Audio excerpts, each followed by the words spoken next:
This happened, it wasn't like newsworthy, but it was big in the preschool. Their parents found out. I went to a school called Gingerbread. I know it's gay. I'm not gay. I didn't know what gay was back then. What is up, guys? Monkey Napkin here, and it's not a video game video, but you know, bear with me. Basically, this is the kind of video I wanted to do for a while. A lot of people wanted me to do a story time video because, you know, I don't know, people think that the random things I say in these telltale videos are just random gameplay videos, the things that just pop off the top of my head. People for some reason are like, oh my god, the way he tells these stories is like, I love it, oh my god, like, and they just like the way I say things, I guess. But I was gonna do a story time video, then videos. I might make a series, depends on how many people actually enjoy the stories. So at first I didn't know how I was gonna do this, but I think I'm just gonna do it like start from when I was a baby to going all the way up to now. I feel like that's how I'm gonna do it. With that in mind, let's do this. Preschool, that's where I'm starting at. That's the lowest one, not lowest one, youngest one, oldest memory. Oldest memory that I can think of is in preschool. That was somewhat funny, or I keep hitting my mic. I'm sorry if you hear it. That's the oldest memory that I can think. I'm gonna create the setting, but before I do that, I just wanna say there are two people in this story, and I cannot give their identities away because their parents watch this and they would get in a lot of trouble even now. But, you know, I'm gonna save y'all, but they do watch my videos. I'm just, how y'all doing? When this happened, it wasn't like newsworthy, but it was big in the preschool. Their parents found out. I went to a school called Gingerbread. I know it's gay. I'm not gay. I didn't know what gay was back then. I went to a school called Gingerbread. It's tore down. You're not gonna find it. Stop trying to track me. That's the preschool I went to, and it was kind of nice preschool, kind of really dangerously bad. But you know, because we had like the jungle gym that had like the rusted ends, so if you fall, you die. And we had the hot slide, where if you slide, you die. And it was not that bad, all right? It wasn't that bad. But, you know, we'd have recess and stuff like that. You know, as soon as you get into elementary school, there's no more recess. I wish we had recess. We had gym class, and you didn't get to pick what you wanted to do. It was, hey, let's play dodgeball. I don't want to get hit. Too bad. You're gonna die. I went to a school called Gingerbread, and I had two friends. But, like I said, for the sake of this video, I'm not gonna say their real names, but there was Brick, boy, and Jenny, obviously girl. If you got a son named Jenny. But two people, those are my two friends in preschool. And one day I went to school. There was long tables in the room. Like, we didn't have desks like a normal classroom. We had long tables. So in these long tables, normally we would sit me on the left, Brick in the middle, and Jenny on the right, and that's how we would normally sit. This one day, we went in, and today we were coloring. Now, I'm sure y'all know how people color when you're a kid.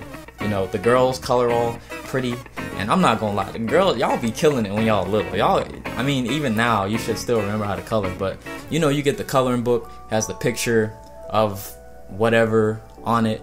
And you know, when y'all color, it be looking dope. Like y'all know what y'all doing. Boys, we like stabbing the crayon into the page, doing circles until it's all filled, and it looks terrible. Everything's the same shade, dark. I don't know why, but that's just how we used to color. Lucky for me, I don't know if it's lucky or not, my mom taught me how to color like a girl. And because when you color like a girl, you know, you do the outline dark, and then you gently shade in the rest, whatever color you want it to be. It looked good. I'm sorry. I saw my mom do it. I was, hey, teach me that. But that's basically what happened with that.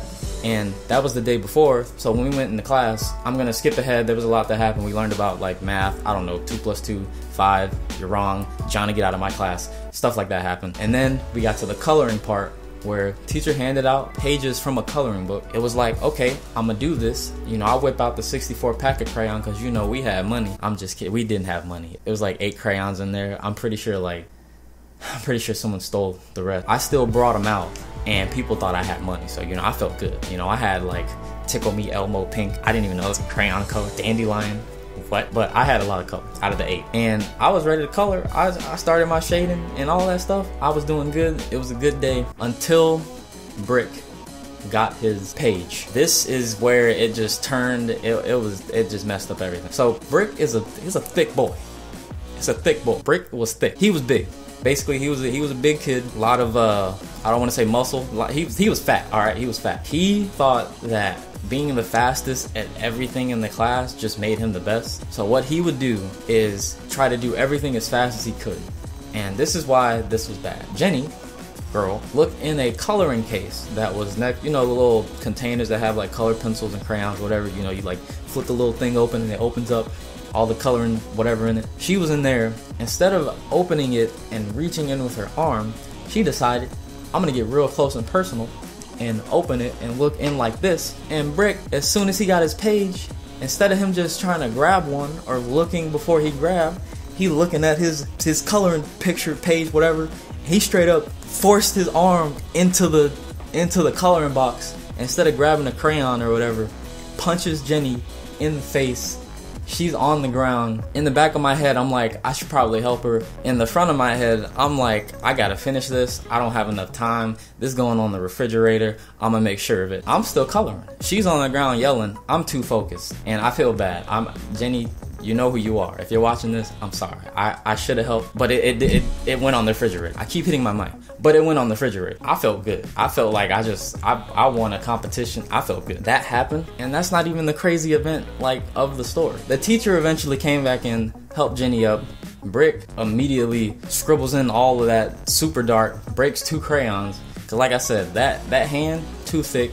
Like a 20-pound hand. Easily, that boy weighed like 205 pounds. He was only like, what, 3, whatever. I don't know. Broke a bunch of crayons. Finished first. Said he was done. Waved it in the air like it was a surrender flag.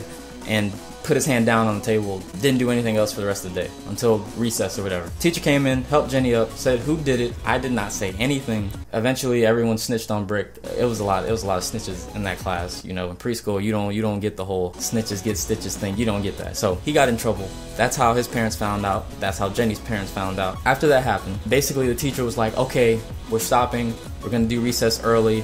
And because that happened, I don't know why, but they felt like they had to tell the principal. The principal was like, okay, we're gonna shut down the whole school. Everyone go home. I'm like, he just punched her in the face. She didn't die. But anyways, shuts down everything. Parents start coming early. But basically, the teacher came to me. I was still working. I was almost done. I'm like, you can let me finish. But she comes to me, puts her hand on the front of my page where I'm coloring. Like, Lamar, it's time to go. You're finished. I'm like, no. I pushed her hand. Move your hand, let me finish coloring. I continue to color. She puts both her hands there. I'm like, oh, you're getting bold now. Push both her hands away and finish coloring. And then, I don't know why, but for some reason, there was a stapler right next to me. Now, before you jump to any conclusions, no, I didn't like Jackie Chan nunchuck staple her forehead or something like that. That did not happen. The stapler was right there. As I kept pushing her hand, my hand was getting closer and closer to the stapler. The stapler was like in the page, like the stapler was like this. So like this is the page, this is stapler, and it was like that. So you could easily staple it like that. Eventually, she pushed her hand under the stapler to try to cover the page again. And I just got mad. In my head, I'm like, I'm gonna slam my hand down on her hand. So she moves her hand, and she's like, oh no, I'm not messing with him. That was my intention. Did not know the stapler was there. Stapled her hand. She's on the ground, yelling, in pain. Principal runs in. That's what made him shut the school down. It was bad. It was a bad thing. It was really bad. But yeah, that happened. I think I got in trouble. I remember getting, oh yeah, I did get a whooping, didn't I? Anyways, the day still was good for me, because guess what? Woke up the next morning, walked in the kitchen. Guess what was on the refrigerator? Exactly. Y'all have a good day.